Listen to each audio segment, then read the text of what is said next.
jump into the drawing, I just want to give you a little quick hot tip about skin tones and skin colors.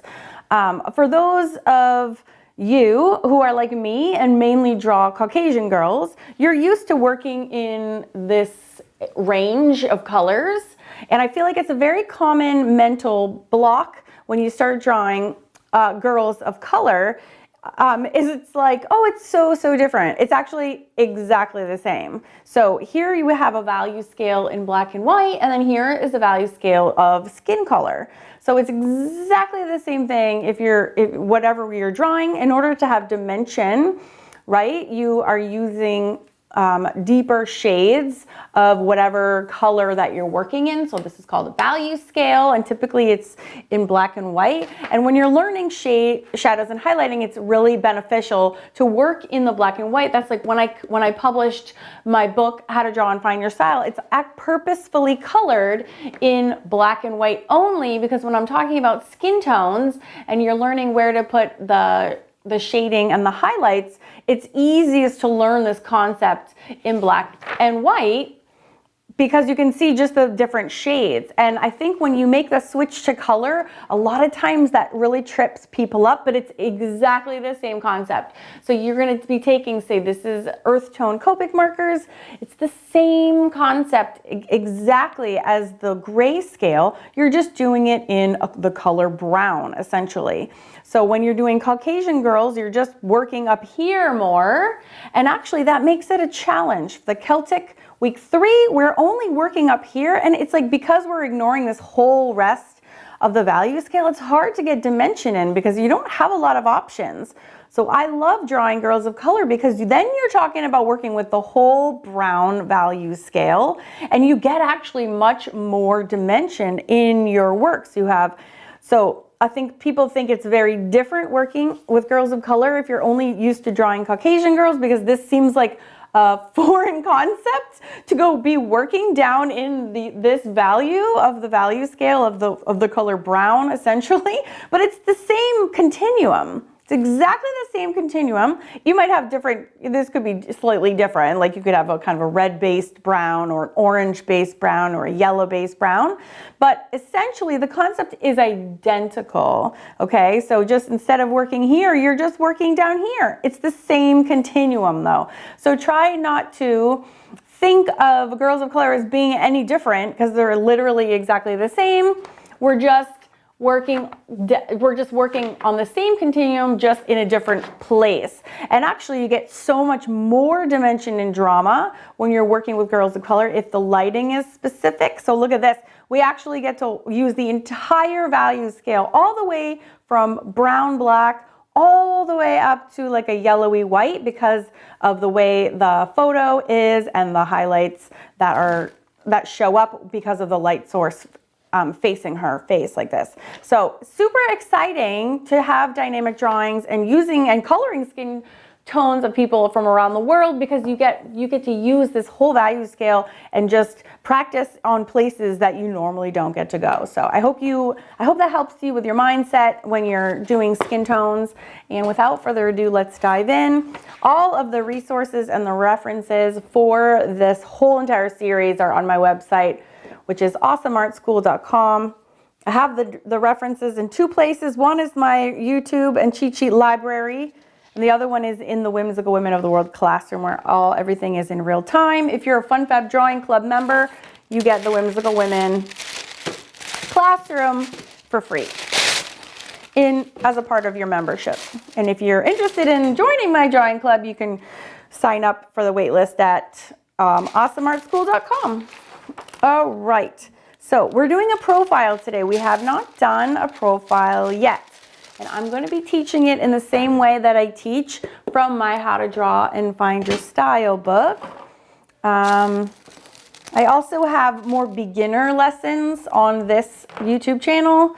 You can look up under just how to draw a profile. Is this going to work? Whimsical face. I have some like beginning. These are obviously, this is a much more advanced series. So if you want to kind of back it up and do more beginning one, I have them there. I have them here for you as well. All right, sometimes you just got to dump your markers out to get a good template going, you know what I'm saying? All right, if you notice, when I, watch this, this is a pretty cool trick. So I am going to be tracing this perfect circle, and check this out. Do you see how her forehead is exactly lined up? Look at that. That's amazing. So I just want to show you exactly how accurate this way of building profile faces is. And it starts with a circle. Okay, so that's step one. And it's really helpful to have the reference because then you can do it right on here. I was really lucky that that was actually the size of circle that I needed to use. And then the second shape we're going to be drawing is just a square. So I'm going to freehand this. And with the square is offset, and when it's offset, that gives you how far out the nose goes. So if you're not working from a reference and you're just building like a random whimsical face, you can just offset this in a certain way. But the square should be, so you can use her face as an actual guideline, but it should actually be square. And it's the same like height as the circle. So you kind of have this, and that gives you it helps you line up where the nose is located. Okay. And so depending on, oh, sorry, let me zoom out so you can see. Okay, so we have the circle. The jaw is always lined up at the bottom of the circle. Okay, which is, as you can see, holds true. This distance right here, this offset, is actually pretty consistent from human to human, but obviously can vary. And then, so we have our box, which is the same, again, height as the circle. And then this line can vary depending on the profile of the person. And that is like the nose to chin line. So her nose and her chin are exactly in line with each other. And then her lips are the farthest point beyond that line. And this varies from human to human. This is what makes profiles so tricky, is because the variation of this and this angle can really vary like super widely. Sometimes the nose and chin are like this, okay, where the chin is way back here and the nose is way up here. Sometimes it's the other way where the chin is super pointy and you have something like this. Okay, so it really helps to get a piece of trace paper overlay just so you can get like the rhythm of what's happening. It helps you notice those relationships. A lot of times the lips are inset, so they're in line with the chin and the nose, and hers extend far out. Every human is totally different, and that's what makes it so exciting and so fun to draw, okay? And then we have our guidelines. Usually the eye line would be midway through the circle, okay? It's just like, so we have eye line, and then we're gonna divide that in half, and we have the mouth here. So again, it kind of depends on your person.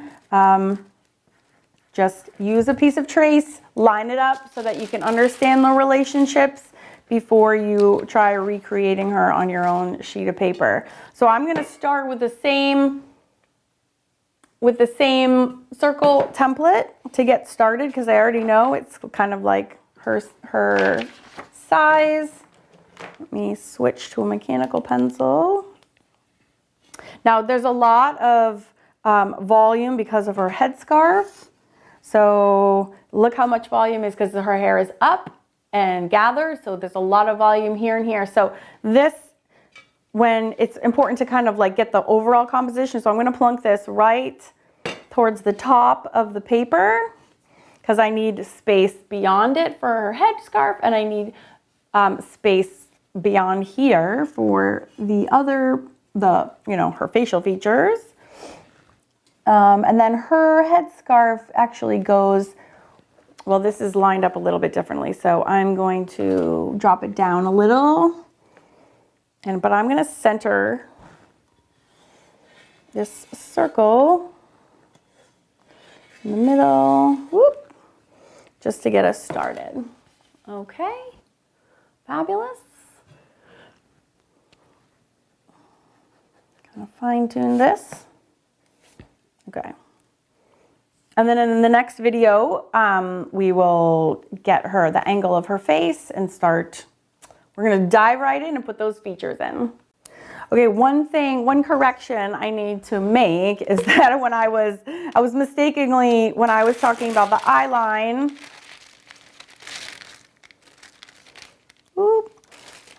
being this way. No, actually, that is correct. Sorry. Okay. So once again, where's my thing? We have this, okay? Then we have this line. So our guidelines are the same as they have been, where halfway between the top of the circle and the bottom of the circle is the eye line. And then if we divide that in half, we have the nose line, and her nose is literally sitting between the two. Now, because her eye is closed, normally we aim for the middle of the eye, which is here. Okay, so it's throwing me off a little bit because that's where that indent always comes in, right at the eye line. That's the same as that happens as in the 3/4 portraits that we did last week. Okay, so then we have this midline, which is the bottom of the nose, and then again, halfway between the bottom and the nose line is the mouth line. And again, her mouth is open, so if this was closed, this would drop down more. Okay, and then we have the little ball of the chin at the bottom of that, the bottom of the square. Okay, and then we can get the approximate place of like where her neck is gonna be. And I'm gonna ignore her hand because this is hard enough without having to do hands. If you wanna learn to draw hands, I have many, many, many hands drawings lessons, and as well as a hand drawing how to draw amazing hands, which is in my how to draw series. So I love drawing hands. Okay, that might have been a lie. I like drawing hands, but they are a whole nother ball game for a whole nother day. Okay, so we have that. Now we're gonna sketch in using my trays, just kind of lining up here. And because this is a whimsical face, you know, you don't have to be super exact. And isn't that super nice?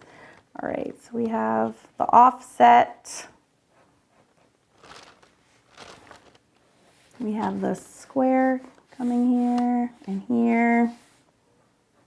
Halfway across is going to be her eye line, right? And then I already said, remember, we got to have the indent here. Okay. And then our nose line is halfway between that, and then our mouth line is halfway between that. So this gives us our guidelines. Okay, and our nose is gonna come out here. And I noticed my ball was sitting up here a little bit, so it's kind of like that. And then her chin kind of winds up here. It's not as far out as her nose, so I'm setting it back a little bit. We have the chin. And then we have this coming. Ooh, this actually goes down this way. And then her lips extend out further than this, her chin line, but not as far as her nose line. Okay, so we're gonna come out. So it's like in between this space.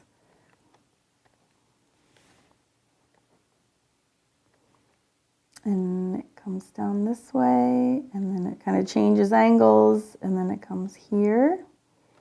And then her teeth are set back kind of in line with her chin, actually. And then this comes out and it kind of rolls down like this.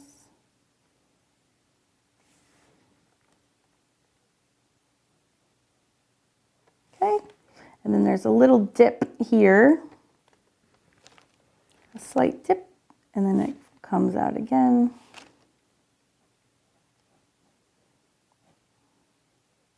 And then there's a nice soft curve here. And then down we go. Okay, and it's a little wavy here because you can see like her throat. All right, I have many, many lines, so I'm just gonna erase that. All right, so relationships are all essential and you can get them very easily by using that trace. This, as you remember, is her exact headline, so that's sweet. I just noticed, I didn't notice this before, you can actually see just a peekaboo of her eye beyond here. There's a little round mound right there. That's her far eye sticking out, and you can even have like lashes. Sometimes you can see their little lashes, which I love. Then you set this back just a little bit. Every human is different, so you have to just kind of study that relationship. And then we have the rounded part of the eye, which is the same there, and the same there. And then we have her lashes kind of going there. Okay, and then her eyebrow, oh, might be up a little bit further. Kind of goes this, and then it bends the corner.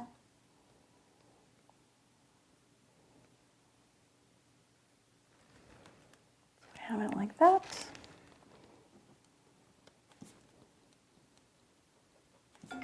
Oh, and then this kind of bulges out.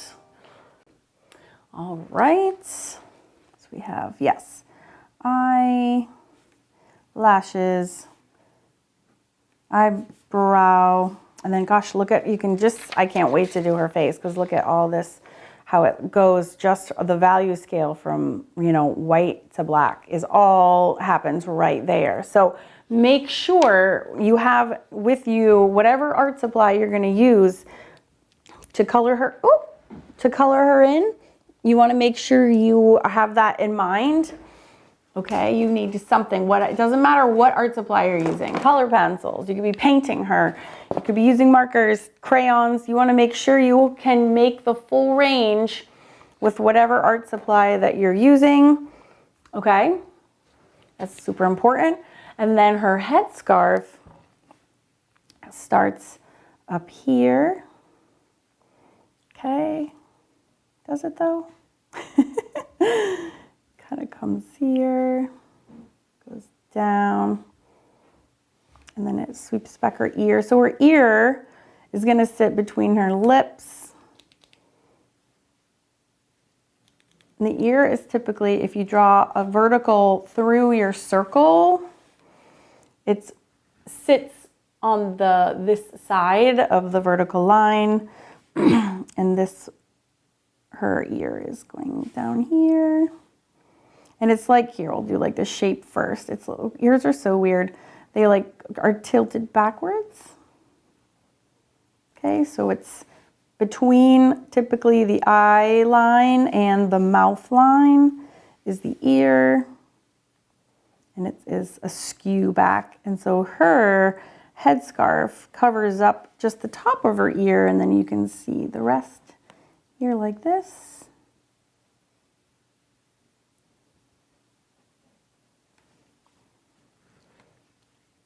And I'm just gonna keep going.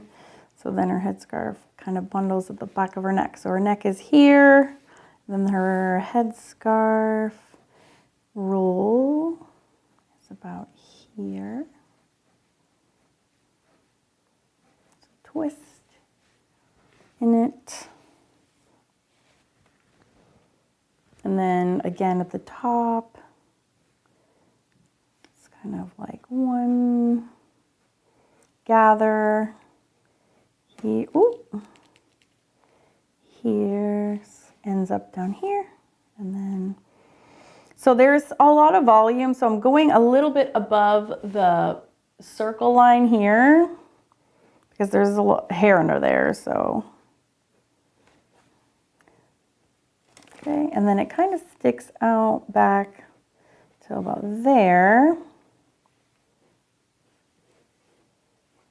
Then it comes down and it kind of gathers in here, and then there's like a complicated knot thing happening over there.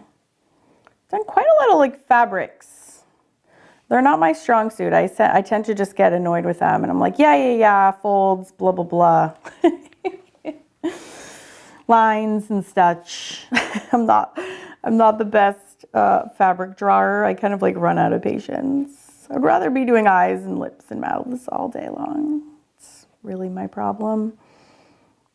But there's, you know, weird foldy gathery things, and then this is like twisted into this piece, and then there's another piece kind of sticking out here and winding up down there, and then her shoulder,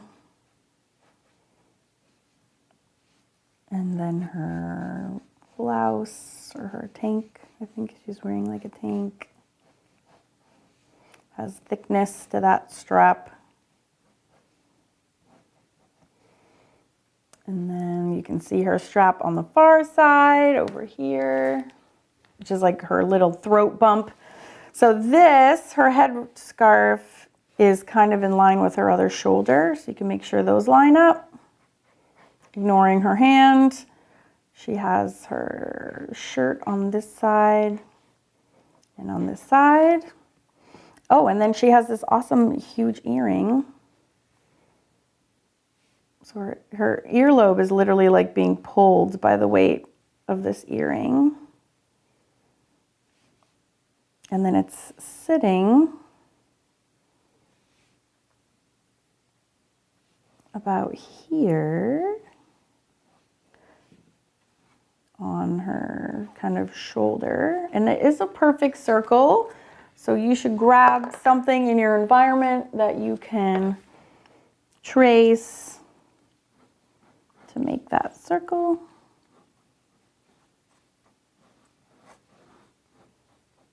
But it's something like that. And my dimensions aren't exactly right, so I feel like this needs to move up a little bit. It needs to move out, rather, because there's a larger space between her neck and her earring. So I'm just gonna move that out. Simple as that. Get a little throat redirection. Oh, it does not do that. I don't know what I'm doing. It's fairly, oh, I need to turn my phone off. And then this kind of cascades down. And then it's really dark in here, so you can't really see what's happening. But that's like her yellow top, and then her shoulder is over there. All right, so now we can erase the grid lines. That was actually easier than some of the front faces that we've done. So profiles are the hardest because there's so much variation from human to human with these angles. So yeah, but I do have a really, I have a pretty involved portrait series on this channel if you want more profile practice. And I have like how to draw hair in profile with many, many different hairstyles. I give away in those videos a link. I actually have like a 4-page practice profile hair drawing packet that you can grab for me. So I will put the profile reference lessons in links in the description box. And if you're watching this, Whimsical Women, in the classroom, I will put those videos for you for reference in this classroom for you. I'll put them right with this lesson so you can have them all together in one place. So erasing all these little bips and bobs, and again, I need to find a circle template. I just bought one. Here it is, like under mounds of things. I think I'm just gonna trace one here to make sure that it's the right size. It's a really big earring. It's awesome. And it's kind of like kicked forward a little bit. There, it's somewhere around in there.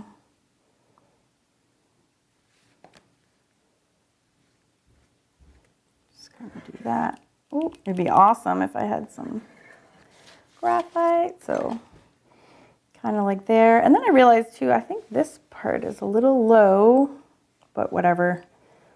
I can bring up her little hair knot just a little bit. It's all kind of close enough, you know, here or there. It's all good. But this, yeah, this knot system is just a bunch of kind of squiggle lines, really, is what's happening here. So in my head, I'm just breaking this up into pieces. So this is like one big piece separated by some lines coming down. Okay, so we have one big piece, right? We don't have this weird angle. This is one big piece, right? One big piece separated by lines coming down. And then we have this piece, which is kind of like here, which is interrupted by this rolls, and then this squiggly part of the fabric here and here. And if it doesn't look the same, like, don't even worry about it. No one's going to be comparing the ears to the reference anyways. And then the book that I'm publishing along with this, I don't even have the references because this becomes the reference. This, and then this is kind of squiggle. And then we have this underneath region, which is right here. So if you kind of divide things up into the different sections, you can just draw them in the specific sections as well. Holy Moses, this pencil's driving me crazy. Okay, all right, so hopefully that helps. I'm just gonna like add a little detail to her ear. Again, you don't see this part of her ear at all. So we have this big circly shape in the ear, kind of goes to there. Her poor earlobe is like getting stretched. Zoop, more like that. And there's some intricacies in here. You can really, so we have this kind of folded part. Again, I'm just kind of dividing it in sections in my head and on my paper. This section, we have, then there's this section. We have this edge, which we already have. And then in here, it's actually just going to be a matter of shading in different tones. As always, lights and darks. Okay, so find some skin tones so we can get going on. Shading in her face, and then find some cool colors too, so we can get her all colored in. So no matter what art supplies you're using, just remember we need to get like a good gradation of, so we can have the whole value scale of whatever skin color she's gonna be. And I'm gonna put this in time lapse for you if you're on YouTube, because we don't have all day. And if you're here in the classroom, follow me. I'm gonna get my colors out right now. Sorry, her ear is really annoying me. I wanna make sure that I have it kind of correct. Okay, cool. All right, so I'm gonna gather a whole value scale worth of skin tones, and then we will begin. All right, we just need to do a little bit of fine tuning. Her nose can come out just a little bit more. I think my head is angled more than hers on the reference, but like, don't really actually care. Doesn't bother me if it's not identical. Hence the whimsy.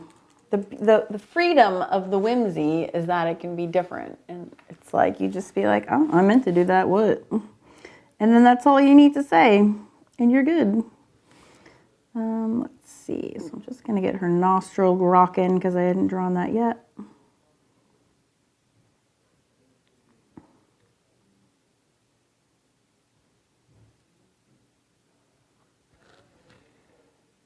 Okie dokie.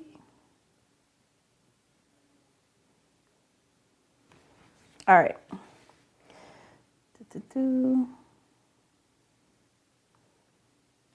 Okay, just make sure we have all these little details. There's a little line there. All right, so as always, you have choices when you're using any medium. The reason I keep talking about using any mediums in the videos too is I know there's a lot of you that hate alcohol markers, and I just want to let you know off the bat that that is totally fine. There's a lot of art supplies that I also hate, so I don't take it personally if you don't want to do your drawings and alcohol markers. I get this question all the time. It's totally fine. I kind of feel like that about pastels. So I feel like you should only work in mediums that you love, because life is too short to kind of settle when it comes to art supplies. So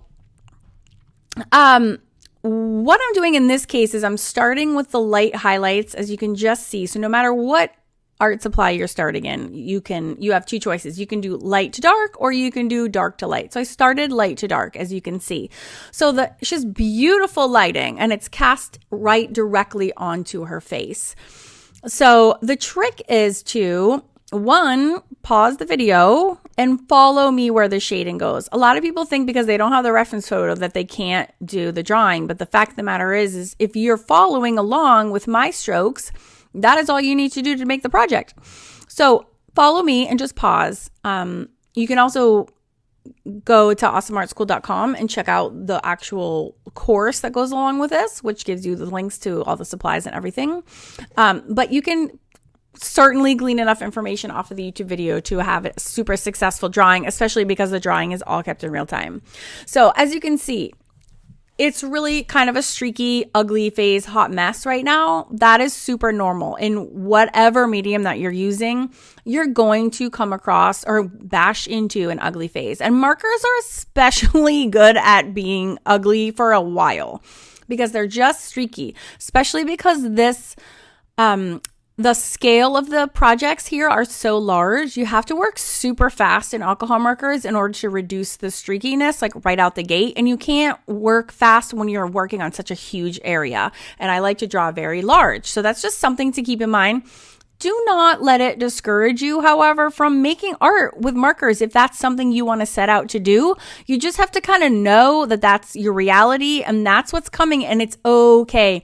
The only way to get over it is to go through it and just keep working. So regardless of what art supply, that's like super normal, but especially markers are really relentless in their like not wanting to let go of the ugly face. So as you can see, I'm progressively getting darker as I go. Okay, so again, I've done the light layer, I did the medium layer, I did the third layer, and this is the fourth layer. So this is super dark now.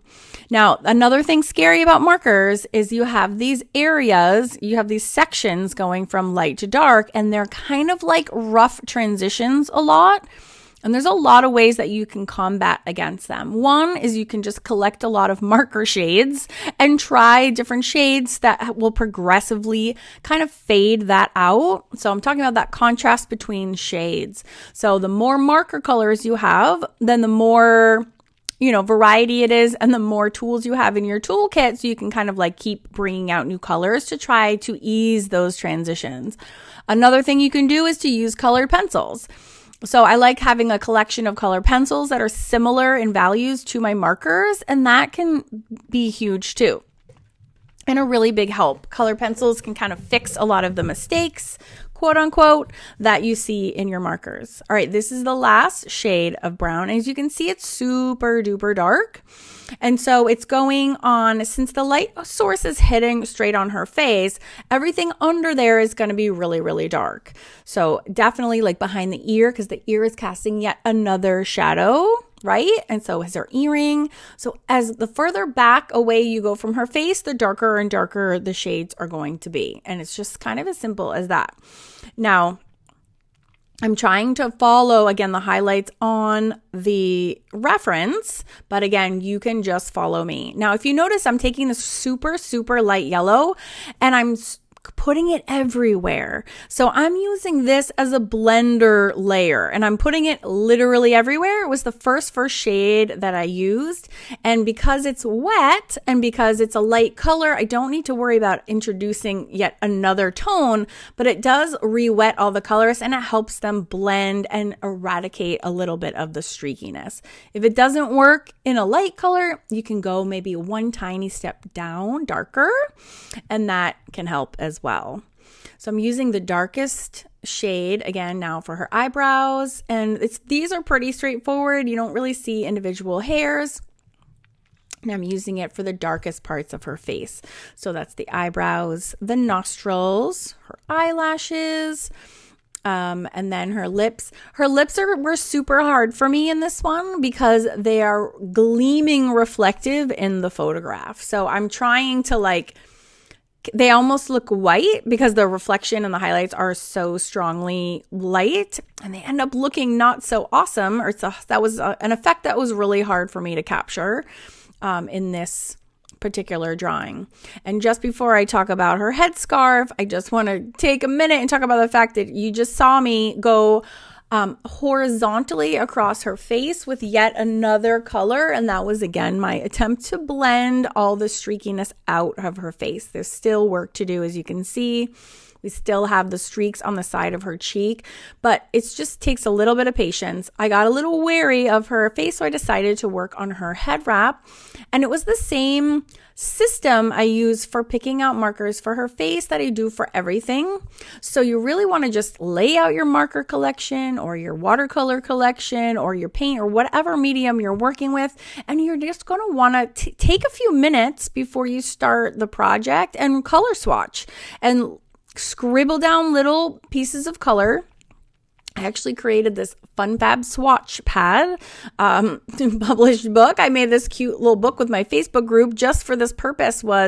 It's so worth just taking a minute and just planning out your colors a little bit and test them all out. So the last thing you want, trust me, I've been there, is having huge surprises when you go to put down a color and it's not what you expect. It's not a good feeling. And it happens all the time. So just a really easy way to prevent that from happening is to just test all your colors on a piece of paper before you even get started. So before I did this, off on the side, my dog is trying to barge in the room and the door is locked, is to swatch out all the colors ahead of time and kind of plan it out. You don't need to go crazy, but just having an idea, again, you just don't want any surprises. So she has this really beautiful yellow top.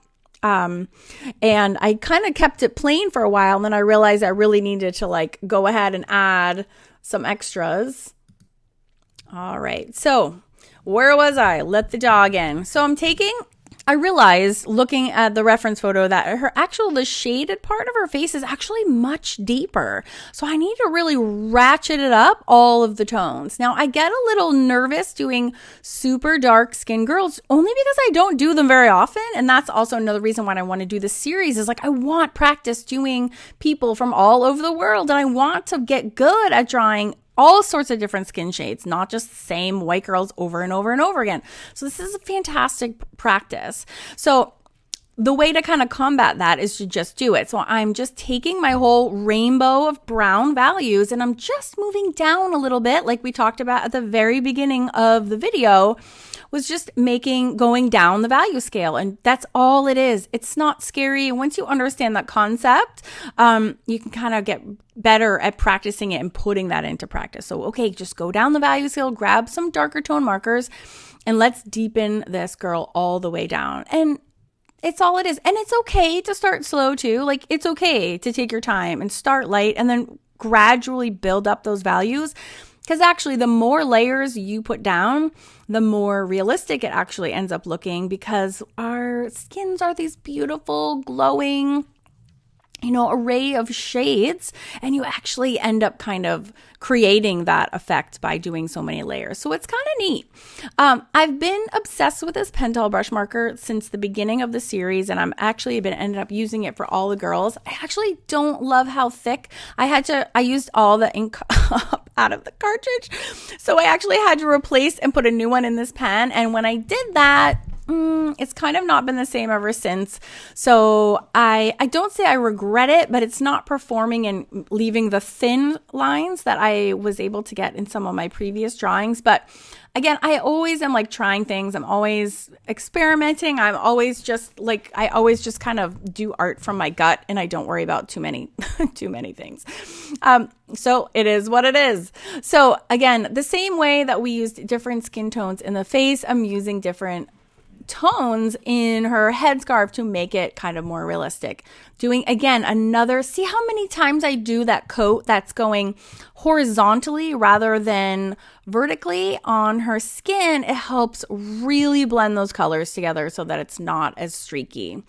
Now here is where you can kind of do a little color correcting, and this is just by taking colored pencils that are either matching your paint colors. See how kind of ugly that my lines got kind of big and ugly from that Pentel brush pen. That's my bad.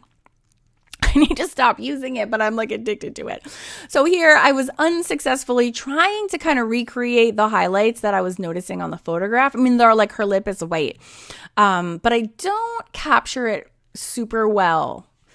And you know what? That's just fine. Like, I'm not perfect. Some things I try are unsuccessful. Like, that's okay. That's just part of growing as an artist. You'll never see me doing a project where everything is like super perfect and I'm awesome and I'm so good and right. Like when I did this part, awesome. Like I make mistakes literally all the time. And sometimes I try things and they don't look awesome and they don't work well. But this is a really good kind of display, because I'm going like a million miles an hour, of how I'm using my colored pencil. It looks ridiculous in this time lapse. That's hilarious. But I'm really slowly kind of working across the edges of that area to try to like fade that out.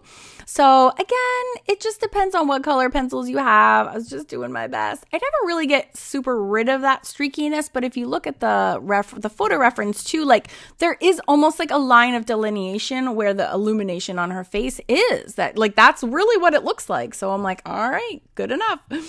So adding a little shading to her earring. And then this is kind of fun, which is like kind of etching the design into the earring, and then the rest kind of like fades in dark. Now, again, you can see me color correcting there with the dark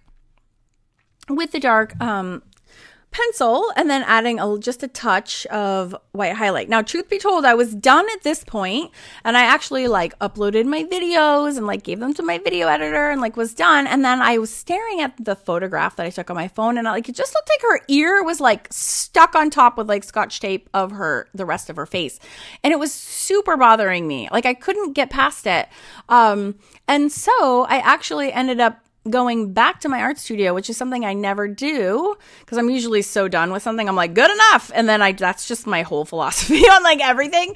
And then I finally was like, you know what? This ear is really bothering me. It just looks stuck on and this area does not look great. So I actually, right here, I'm using black. I actually when I started back in on her ear and her shading, I didn't mean to use black. I meant to use a dark gray and I accidentally picked up the black on accident. And I was like, oh, shenez. So I'm stuck now. So I had to just go with it. And then I had to then like fade that back into some dark brown. So funnily enough, I think the black was absolutely the right move. So my best friend, Bob Ross, as he says, like happy little accidents. Like, I'm so glad that I had that I did that, because by the time I ended and did all these more layers, but see how her face now, like that face shading is like kind of smooth, right? We did all that work and we did all that layers, and now you don't see all that streaks and the high contrast that you did before, and it looks like a cheek. So good. But that's just perseverance, going through the ugly phase, adding all your layers, and just like being psyched about kind of what you have. So I was finally able to just work a little bit more definition into this ear, which is just kind of colored pencil. It's because I made it black on the inside, and you can't come back from black with a marker. So I had to kind of finesse it with like the different colored pencils and whatnot. And then the different shades of brown. But I'm so glad I went back and gave it another try, because when I zoom out at the end, you can kind of see like, oh my gosh, it looks super realistic and like a real ear. Just very exciting.